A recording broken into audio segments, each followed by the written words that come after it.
Hello दोस्त, virtuous channel में आपका स्वागत है। आईबीपीएस क्लर्क सीआरपी 10th का नोटिफिकेशन कल रिलीज हो गया। शॉकिंग था, बहुत कम वैकेंसीज हैं, लेकिन जो जितनी वैकेंसीज हैं इतनी भी नहीं रहेंगी और लास्ट ईयर जो वैकेंसीज थी वो लेवल भी आज के दिन तो अचीव होता हुआ नहीं लगा। बट जितनी वैकेंसीज आज आपको अगर आई थिंक 1553 1552 1553 वैकेंसीज जो नजर आ रही है वो भी वैकेंसीज नहीं रहेंगी। बस दूसरा क्या इस जो नोटिफिकेशन है उनमें क्या एक्सपेक्टेशंस हैं और इंक्रीज की, किस तरह से आपको स्टेट चूज करना चाहिए, कैसे बैंक चूज करना चाहिए और क्या कुछ क्राइटेरियाज में कुछ चेंजेस आए हैं क्या इस नोटिफिकेशन में, पूरा डिटेल में डिस्कस करेंगे। इस सेशन में आगे बढ़े उससे पहले छोटे छोटे एक दो चीजें जो बहुत ही इंपॉर्टेंट है आपके लिए वो डिस्कस कर ले। फर्स्ट ऑफ ऑल, अगर आपने कोई पीडीएफ परचेज नहीं किया है अभी तक तो करंट अफेयर्स का अफेयर क्लाउड का अच्छा कंटेंट है, बाई लैंग्वेज है, हिंदी इंग्लिश बोथ है, डेली वीकली मंथली है और साल भर का सिर्फ 350 में मिल रहा है। 350 में पूरे साल का मिल रहा है पीडीएफ और 10% की छूट भी मिल रही है अगर अपने वर्चुअस का कोड यूज करें। लिंक इसका डिस्क्रिप्शन बॉक्स में है।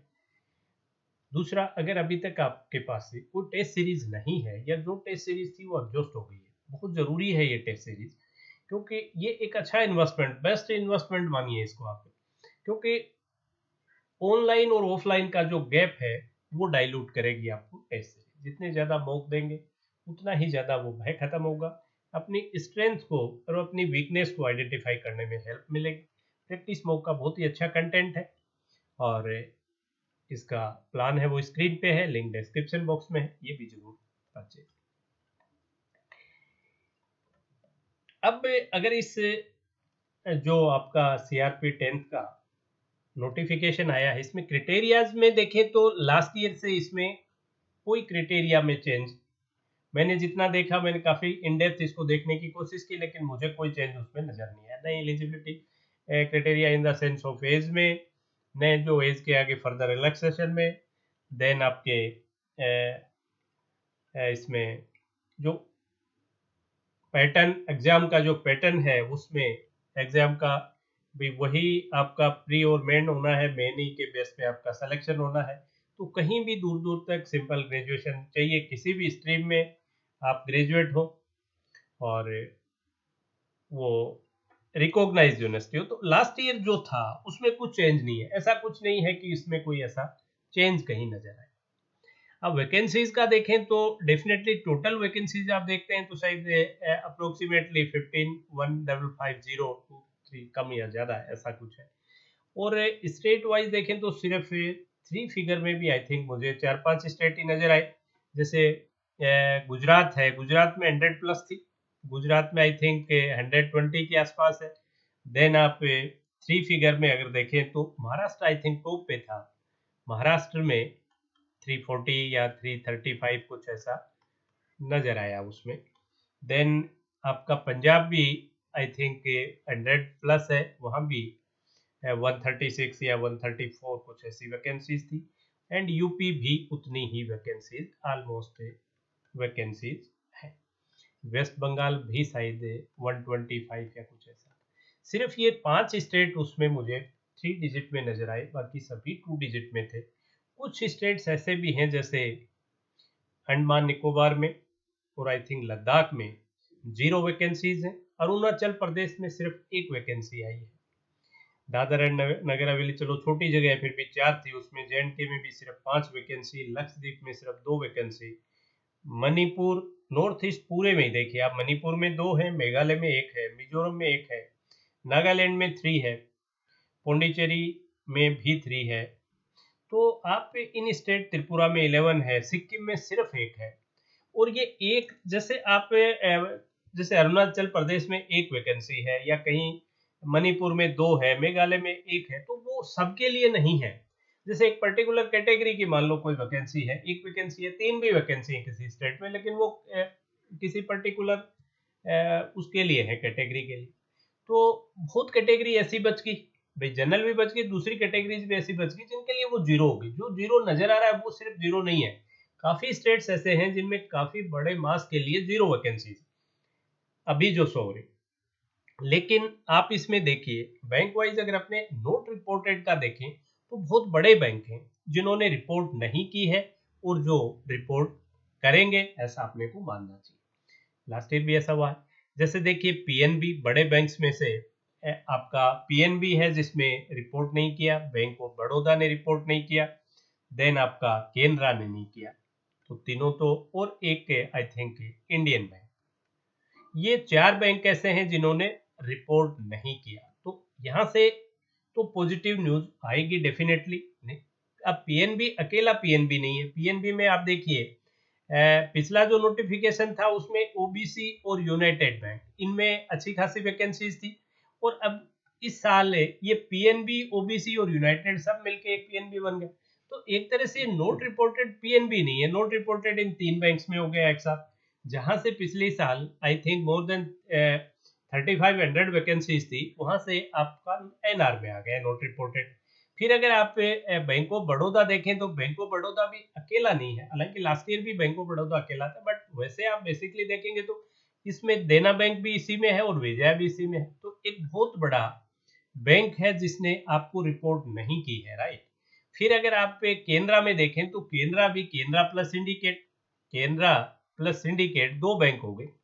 और इंडियन बैंक के भी अगर आप देखें तो इंडियन बैंक में भी आपके आंध्रा बैंक मर्ज हुआ है और I think corporation, Andhra plus corporation दो बैंक हुए हैं। और तो ये बैंक आपको चार जो नजर आ रहे हैं, और वैसे भी आप देखें एम्प्लॉइज और उनका जो वॉल्यूम है बिजनेस का, तो अगर आप जो अदर देन एसबीआई जो बैंक्स हैं उनमें आई थिंक इन चारों को आप मिला लो तो 2/3 लोड इन्हीं में है। मतलब 2/3 लोड इन्हीं चार बैंक्स में आपको मिल जाएगा। PNB, bank of Baroda, Canara, और ये सभी आप देखो 1-1 लाख एम्प्लॉइज की कैपेसिटी वाले बैंक। तो ज्यादा जो वॉल्यूम है वो इन्हीं में था और यहाँ से नोट रिपोर्टेड। तो ये बड़ा नोटिफिकेशन ही यूं लग रहा है जैसे प्री मेच्योर नोटिफिकेशन कोई आ गया हो भले ये। और हालांकि आजकल नेट पे हर चीज की इंफॉर्मेशन बड़ी तुरंत ली जाती है, नोट रिपोर्टेड वाला क्या है, जो वैकेंसीज है आप वो दीजिए सिर्फ इस। लेकिन यहाँ से वैकेंसीज आएंगी निश्चिंत रहिए आप। जो शॉकिंग इस पूरे नोटिफिकेशन में, जो सबसे शॉकिंग जो मुझे जो लगा वो लगा आपके जो Union Bank of India, union Bank of India की नील वैकेंसीज रिपोर्ट होना। यूनियन बैंक ऑफ इंडिया यहां से आपको नील मिली, राइट, यहाँ नील है। और यूनियन बैंक ऑफ इंडिया भी अकेला यूनियन नहीं है, इसमें इंडियन में नहीं, इंडियन बैंक में नहीं, सॉरी, आंध्रा और कॉरपोरेशन आपके यूनियन बैंक में मर्ज हुए थे, आंध्रा और कॉरपोरेशन। ये इंडियन बैंक में आपका इलाहाबाद बैंक था, इलाहाबाद, ये मैं गलत दे दिया मैंने ऊपर, इलाहाबाद बैंक था। और यहाँ से करीब करीब इंडियन बैंक और इलाहाबाद बैंक से पिछली बार 2000 से प्लस इसमें प्रोविजनली जो सेलेक्ट हुए बच्चे वो मोर देन 2000 थे यहाँ दोनों से, इन दोनों से पिछली बार 2000 से ऊपर बच्चे थे। और यहाँ से नोट रिपोर्टेड है, राइट। बट जो nil vacancy Union Bank of India से आई है वो यूनियन बैंक ऑफ इंडिया अकेला नहीं हुआ, आंध्रा भी उसके अंदर है, कॉरपोरेशन भी उसके अंदर। तो ये एक मतलब सबसे इस नोटिफिकेशन की सबसे नेगेटिव न्यूज जो है वो है यहाँ से नील वैकेंसी रिपोर्ट होना यूनियन बैंक ऑफ इंडिया से, क्योंकि ये भी बड़ा बैंक है, आंध्रा और कॉरपोरेशन दोनों बैंक इसके अंदर हैं। और यहाँ से करीब आई थिंक मोर देन 75,000 यहाँ से एम्प्लॉयज की स्ट्रेंथ है। और यहाँ से नील वैकेंसी आना ये डेफिनेटली बड़ी शॉकिंग न्यूज जो इसकी है वो इस पूरे नोटिफिकेशन में मुझे ये लगा, राइट। इसके अलावा जैसे आपके नील में I think Indian Overseas bank भी है, लेकिन वो उतना उससे उम्मीद भी नहीं थी, इंडियन ओवरसीज बैंक से उतना उम्मीद नहीं थी। बाकी के जो बैंक है वो नोट रिपोर्टेड है, कुछ बैंक्स ने वैकेंसीज दी है। तो ये इस वैकेंसीज का सीन रहा। तो ये जो नील वैकेंसी जो Union Bank of India, Indian Overseas Bank से भी नील आई, but Union Bank of India बड़ा बैंक है, आंध्रा और कॉर्पोरेशन बैंक का इसमें मर्जर भी हो चुका है, तो यहाँ स्ट्रेंथ अच्छी खासी है, एम्प्लॉयज की भी, वॉल्यूम भी इसका अच्छा है बिजनेस का। यहाँ से जो नील वैकेंसी आई है ये एक बड़ी नेगेटिव न्यूज है। लेकिन आप एक चीज मान के चलिए कि जितनी वैकेंसीज आपको नजर आ रही हैं वो नहीं रहेंगी, उससे अच्छी खासी बढ़ेंगी, बट पिछले साल वाली पोजीशन आए ऐसा दूर दूर तक आज के दिन नहीं लगता है। लेकिन अब रही चीज स्टेट वाइज, अब आप देखिए किसी भी स्टेट में वैकेंसीज ऐसी नहीं है कि आप दौड़ के किसी स्टेट से फॉर्म फिल करें। भी सबसे ज्यादा महाराष्ट्र की 335 वैकेंसीज आई थिंक, जितना मैंने देखा वो रिपोर्ट हुई है। उसके अलावा कोई भी ऐसा स्टेट नहीं है जहां से ऐसी कोई वैकेंसीज हैं कि आप अपना स्टेट छोड़ के वहां जाएं। भाई अनफॉर्चुनेटली कि कोई ऐसा स्टेट है जहां नील वैकेंसीज हैं, या पर्टिकुलर ऐसे काफी स्टेट हैं जहां से एक तरह से नील होगी, वहां वो बच्चे क्या करें, मतलब। तो उनसे भी मैं यही करना चाहूंगा कि जो नील है वो आप थोड़ा देखिए कि नोट रिपोर्टेड है, नील ड्यू टू नोट रिपोर्टिंग है, नील इसलिए नहीं है कि वहां वैकेंसीज नहीं है। मतलब जो बड़े बैंक्स आपके, 4 बड़े बैंक जो हैं जिन्होंने रिपोर्ट नहीं किया है, वहां से वैकेंसीज आएंगी, राइट। कोशिश से तो अब इस जो प्रेजेंट सीन है इसमें कोई अपना स्टेट चेंज करके बहुत दूर जाके कोई रिस्क लेना, मुझे इसमें कोई वो नहीं लग रहा है कोई इंटेलिजेंट स्टेप रहेगा। बाकी देखिए आपकी परिस्थितियां आपको ज्यादा पता है कि आपके कौन सा हो सकता है। बहुत बार ऐसा होता है कि एक जो बच्चा राजस्थान का बच्चा उसको गुजरात ज्यादा शूट करता है, डेफिनेटली गुजरात में अल्टीमेटली आज के दिन में वैकेंसी राजस्थान से ज्यादा, और अल्टीमेटली भी जब भी बढ़ेंगी गुजरात में उसके लिए एज रहेगा, कंपटीशन भी कम रहेगा, और उसके इक्वली वो शूट भी कर रहा है। तो वो उस पर्टिकुलर आपके उस पर्टिकुलर स्टूडेंट के लिए वो अलग परिस्थितियां बनी। एक जनरल जैसे अपने डिस्कस करें तो ये नहीं है कि भाई दूसरे स्टेट से बढ़ना ही नहीं चाहिए, वो आपको कितना शूट करता है। लेकिन अगर स्टेट दूसरा शूट नहीं कर रहा है तो बहुत रिस्क लेके फॉर्म फिल करने वाली पोजीशन इस साल मुझे कहीं दूर दूर तक नजर नहीं आ रही है। कोशिश यही करें अपने स्टेट से ही फॉर्म फिल करें, लेकिन अगर दूसरा स्टेट जहां एज मिलने की संभावना है और वो आपको इक्वली या 19-20 ही आपको शूट कर रहा है, तो फिर आप उसकी पॉसिबिलिटी देख सकते हैं।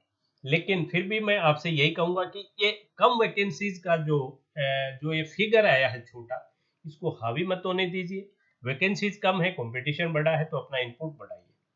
और वैकेंसी 1550 नहीं रहेंगी, ये आप इसके लिए 100% कंफर्म रहिए कि ये 15.5 ये बढ़ेंगी, अच्छी खासी इसमें बढ़ेंगी। पुरानी स्थिति आएगी ऐसा तो दूर दूर तक नहीं लग रहा। आज के दिन तो आई तो बहुत अच्छा है, बट आना आज के दिन नहीं लग रहा। लेकिन अगर वैकेंसीज कम है तो आपको ज्यादा इनपुट की जरूरत है, इसलिए पूरा फोकस स्टडी पे, कुछ भी और नहीं।